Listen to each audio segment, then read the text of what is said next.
నమస్తే, welcome to our voice. నేను journalist నవత. Rohingya ఉగ్రవాదు 2017లో మయన్మార్లోని Rakhine రాష్ట్రంలో పాల్పడిన హిందువుల ఊచకోత వంటి ఘటన పునరావృతమయ్యే సూచనలు కనిపిస్తున్నాయి. అరాకన్ రాష్ట్రంలోని బుతిడాంగ్ ప్రాంతంలో పెద్ద సంఖ్యలో హిందువులు, బౌద్ధులను ఇస్లామిక్ ఉగ్రవాదులు చెరపట్టిన సంగతి వెలుగు చూసింది. బుతిడాంగ్ ప్రాంతంలో క్షణానికి ఉద్రిక్తత, అస్థిరత పెరిగిపోతున్నాయి. మయన్మార్ సైన్యం ఆదేశాల మేరకు ఇస్లామిక్ ఉగ్రవాద గ్రూపులు పనిచేస్తున్నాయి. స్థానిక ప్రజలను వారి మతం ఆధారంగా చంపేసి భయభ్రాంతులను చేయాలని సైన్యం ఇచ్చిన ఆదేశాల ప్రకారం ఇస్లామిక్ గ్రూపులు అడుగులు వేస్తున్నాయి. ప్రస్తుతం వారి చెరలో 1600 మందికి పైగా హిందువులు, 120 మందికి పైగా బౌద్ధులు ఉన్నారని పేరు చెప్పడానికి ఇష్టపడని ఒక అధికారి వెల్లడించారు. బందీలుగా ఉన్న వారి విడుదల సంగతి తర్వాత అసలు వారు ప్రాణాలతో బతికి ఉన్నారో కూడా లేదో కూడా తెలియడం లేదు.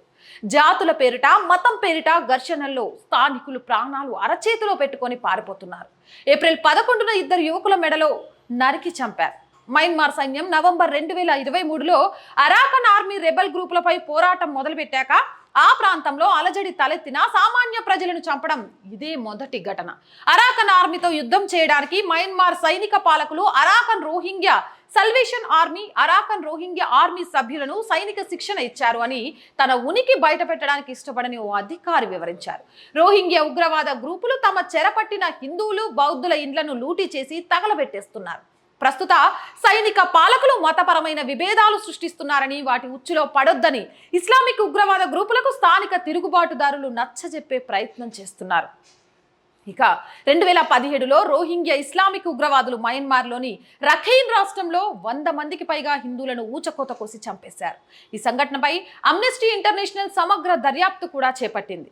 ఈ ఆర్టికల్కి సంబంధించి రిథంలో చూసిన తరువాత మీ అందరి ముందుకు తీసుకురావడానికి ఒక కారణం ఉంది. ఏంటి అంటే మయన్మార్, బంగ్లాదేశ్, పాకిస్తాన్ ఇలా ఊచకోతకు గురి అవుతున్న ముస్లిమేతర మైనారిటీలు, బౌద్ధులు, జైనులు, క్రిస్టియన్లు, హిందువులను భారతదేశానికి తీసుకొచ్చి భారతదేశ పౌరసత్వం ఇస్తూ వాళ్ళను భరతమాత కడుపులో పెట్టి చూసుకోవడానికి ఇష్టపడుతున్నా కూడా వ్యతిరేకిస్తున్న వాళ్ళని ఏమందాం. అక్కడ మతం పేరు మీద ఊచకోత కోస్తూ ఉంటే ఇక్కడ వాళ్లకు పౌరసత్వం ఇచ్చి మన దగ్గర ఉండనివ్వడానికి కూడా ఇష్టపడట్లేదు. ఒక్కసారి ఆలోచించండి, మయన్మార్లో ఇంత ఊచకోతకొస్తున్న రోహింగ్యాలకి భారత పౌరసత్వం ఇవ్వడం అవసరమా?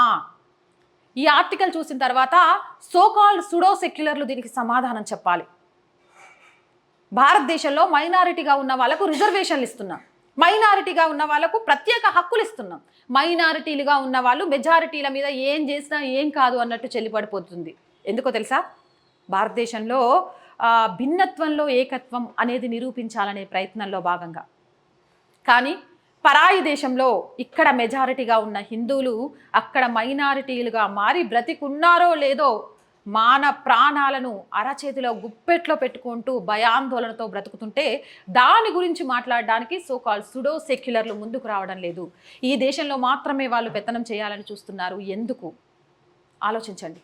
ఆలోచించిన తర్వాతే ఓటేయండి. ఇలాంటి మోర్ వీడియోస్ కోసం మన ఛానల్ని వెంటనే సబ్స్క్రైబ్ చేయండి. ఈ వీడియో నచ్చినా లైక్ చేయండి, షేర్ చేయండి అండ్ ఛానల్ని సబ్స్క్రైబ్ చేసుకోవడం మర్చిపోకండి.